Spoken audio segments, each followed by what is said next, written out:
Hello, I'm Eileen Harrison and I've been a member of Prism now almost since its beginning, when that wonderful artist and inspiring teacher Julia Caprara set it up. I've enjoyed being a member of the group, and I still am, but I haven't taken part with the textile piece this year because I'm currently doing a PhD in fine art at Aberystwyth University, and in fine art I'm using my hand stitch. It's actually through hand stitch, sound and the poetic word. And I'm doing this through my experiences of the Troubles in Northern Ireland. I graduated initially from Aberystwyth University many years ago in the 1970s when I did art and Italian. I was born and grew up in Northern Ireland, and I went back there after my graduation, in part because my father wasn't very well. I worked in several things in Belfast, and one of them was when I was in the Belfast Central Library and I was in the fine art department there.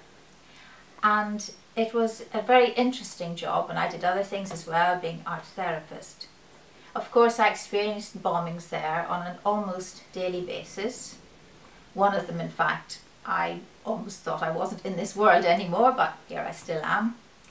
And a lot of my stitched work is talking about the violence, but also about compassion.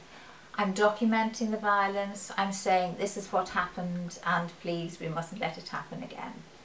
And this piece that's beside me here, Street Violence, is one of the stitched artworks that will be in my final exhibition, which I'm currently preparing for. So the first thing I'd like to share with you now is one of my poems. I have a cyclical way of working. I will stitch and then I will go back, that will inspire me to do some poetry, so I will work with words, and then the words lead back into further stitch. And this poem I'd like to share with you now is called After. No birds sing, scattered, torn, confetti-like bodies fall, bomb blasts, song of sparrow and screech of gull into silence. Painful, in the shocked air, flicker of eyelid touching cheek is loudly palpable. Siren far off keens its wail of belated anguish. After the event, the desperate salvation. Mouths, dry, struggle to form words. Dry eyes, dry hands, suspended everything. And no birds sing. Now Belfast and Northern Ireland in general has found a level of peace which had seemed impossible at one stage, and I very much hope that other problems across the world can find a peace too. As we all know, there are so many things going on. There have been all the problems in the Middle East, in Aleppo, which are painful, utterly tragic. And of course all of us now have been going through the pandemic. We've all been experiencing lockdown, something that I certainly had never thought to experience in my life. And one of the things that's been a great consolation for us now, and was in those days in Belfast, was nature. The birds, the landscape. There could be a great comfort in experiencing the wind blowing on your face, hearing the sound of the sea. And one day I was on the train, it was before I actually lived in Belfast, when I was living with my parents and I was working in the Central Library. I was on the train on the way up to Belfast to work. Now the railway line between Bangor and Belfast skirts the loch, and at one point, just as you're coming into the city, there is an area of marshy ground. It had been a bit of a wet morning and the glass was streaked on the railway carriage. I happened to look out the window and I saw the most beautiful swan. It was such a being of loveliness in all the terrible things that were going on. And I've never forgotten it, and I wrote a poem for it. And it's a shape poem. And this is how it is on the page. The words form the shape of the swan.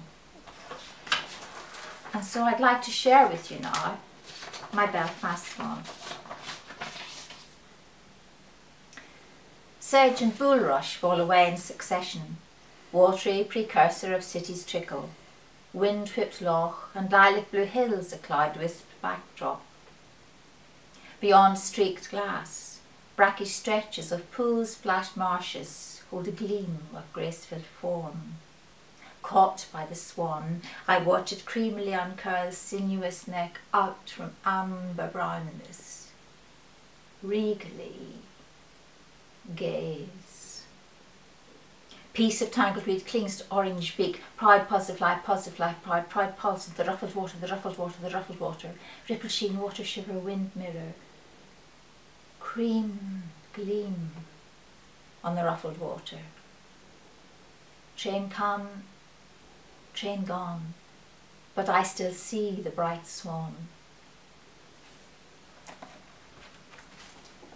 I grew up by the sea. Our home was on the shores of the loch. And of course the seabirds were something that had accompanied me almost all of my life. Whenever I got married and I came over to England with my husband and we moved around with his work, we lived quite often by the sea. The farthest away we lived was Rugby, and even then we used to go to the seaside at weekends. And my son and daughter loved the sea too. We all love it. And one of the birds that have accompanied me through my life is the cormorant.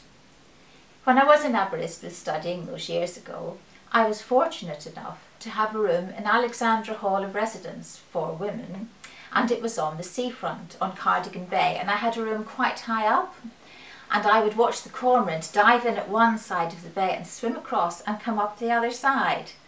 I love those birds, and so another of the things I'd like to share with you is my poem, Cormorant.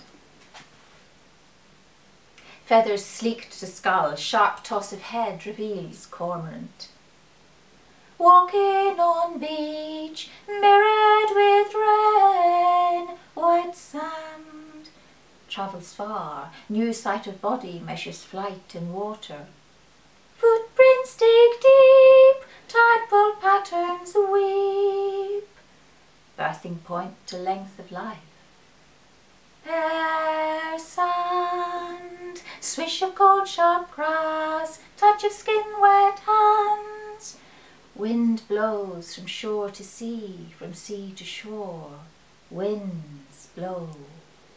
Cormorant swoops, black arrow to the flood. Tide flows.